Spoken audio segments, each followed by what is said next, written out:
Ahoy! Do you like third-person MOBAs? Because I most certainly do, and today we're going to talk about one of them, being Paragon the Overprime. You know what else I like? Getting paid to do things I enjoy anyways, so this video is sponsored.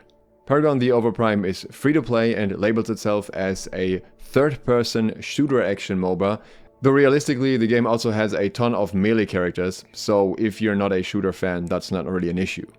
As standard for MOBAs, you have a variety of heroes to choose from, and each of them comes with a unique skill set.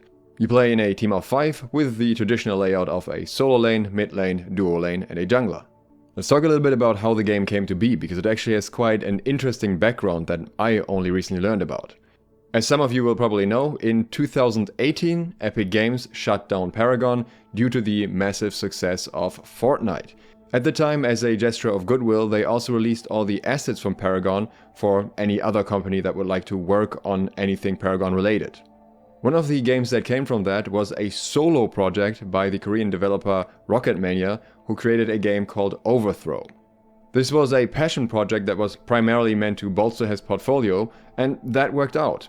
Another team, Prime X, had been working on their own project, and they ended up joining forces and together with Rocketmania started working on Overprime. But even after that, since they were a small indie studio, trying to get the game to a release date was an uphill battle.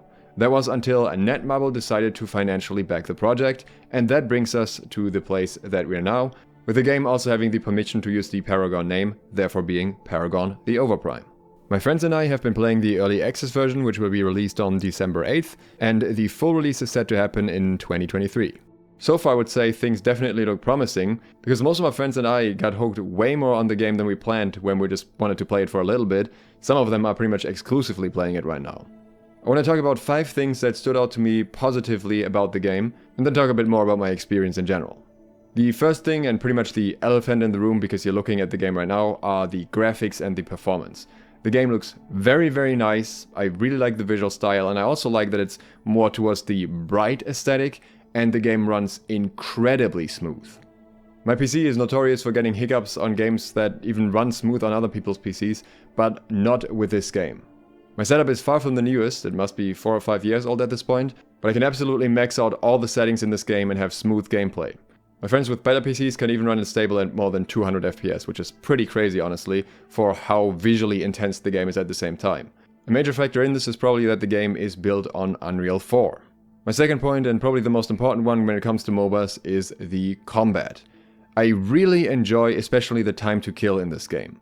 You have some MOBAs where time to kill is extremely short and others where it's extremely long, and Paragon the Overprime kind of does both.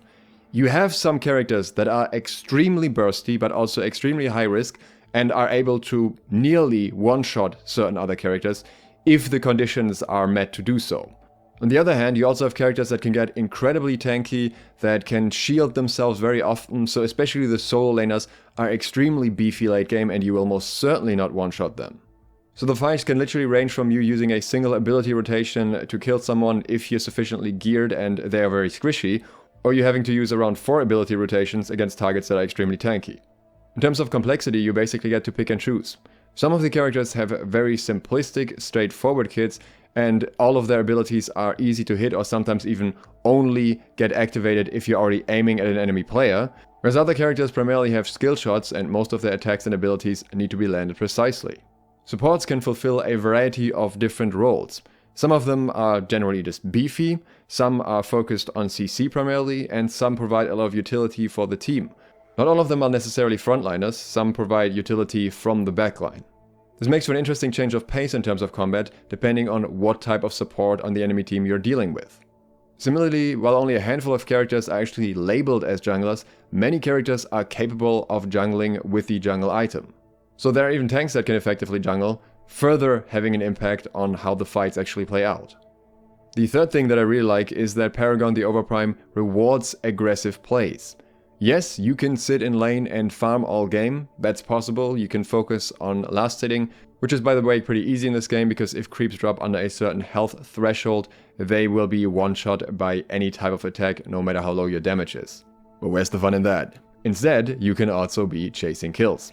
This game heavily rewards getting just a few kills over having a ton of minion farm. And I personally prefer this playstyle a lot. The option to farm is still there, and if your enemy is playing very safe, then that is what you will do. But especially for junglers, it is very nice when they don't have to focus too much on farming the jungle itself over and over, but can get rewarded from farming the enemy players instead. But even from other positions, ganks are very much possible, which brings us to point number 4, the general speed of the game. Paragon the Overprime is fast, much faster than the original Paragon in fact. You have a sprint mode that you can activate while out of combat, which allows you to traverse the map much quicker, and the path between lanes is fairly quick in itself. But it gets even faster. On the solo and the duo side of the map is a portal, which are connected. So you can teleport over from solo to duo, or the other way around, and gank the opponent there through this portal. It's not active in the first minutes of the game, and once it is active, it has a cooldown after being used, which actually applies for both teams. As such, portal control can be extremely impactful. Not only is it effective for ganks, especially if the jungler is showing up at the same time, but it's also effective as an escape. If you're getting ganked and you quickly teleport over to the other side of the map, your opponent can't follow because the portal is now on cooldown, so the team on the other side of the map, the enemy team, will have to pay attention and catch you off. As such, there really are constant threats and pressure all across the map. And on the topic of things being quick, getting into the game is also extremely quick. It at least currently has very short queue times. Once you load into the match, you just quickly select your role, and then you have a relatively short time to select your character. And once that happens, you basically load almost directly into the game and will sometimes see a very, very short loading screen, but only if someone is loading slowly. Otherwise, you will just go straight into the game from that screen and it starts pretty much immediately. By the way, this general high speed doesn't necessarily mean that all matches are over quickly. While some are, we still had plenty of nail-biter games that sometimes went over an hour. For my 5th point, I really enjoy the items. Not only because there are items and not a card system or something similar, but also because the items have a very high impact. Some of these items will provide you with massive amounts of penetration, mitigation, or other very useful effects like high damage reflect, high AoE damage, whatever you can think of, it's there. There are also a variety of strong hybrid items or items that just work particularly well for specific characters. So if you want to do a tanky vampire build with a bunch of lifesteal that also increases your movement speed, totally an option. Want to build a build with so much mitigation that the enemies start hurting themselves more than they hurt you? Also absolutely possible.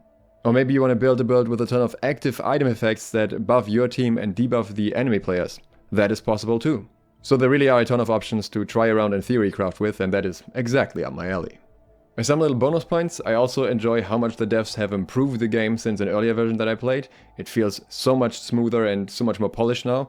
And I also really like that they have a ton of different servers available, which is especially important when you're playing from Australia, where normally servers are a bit of an issue.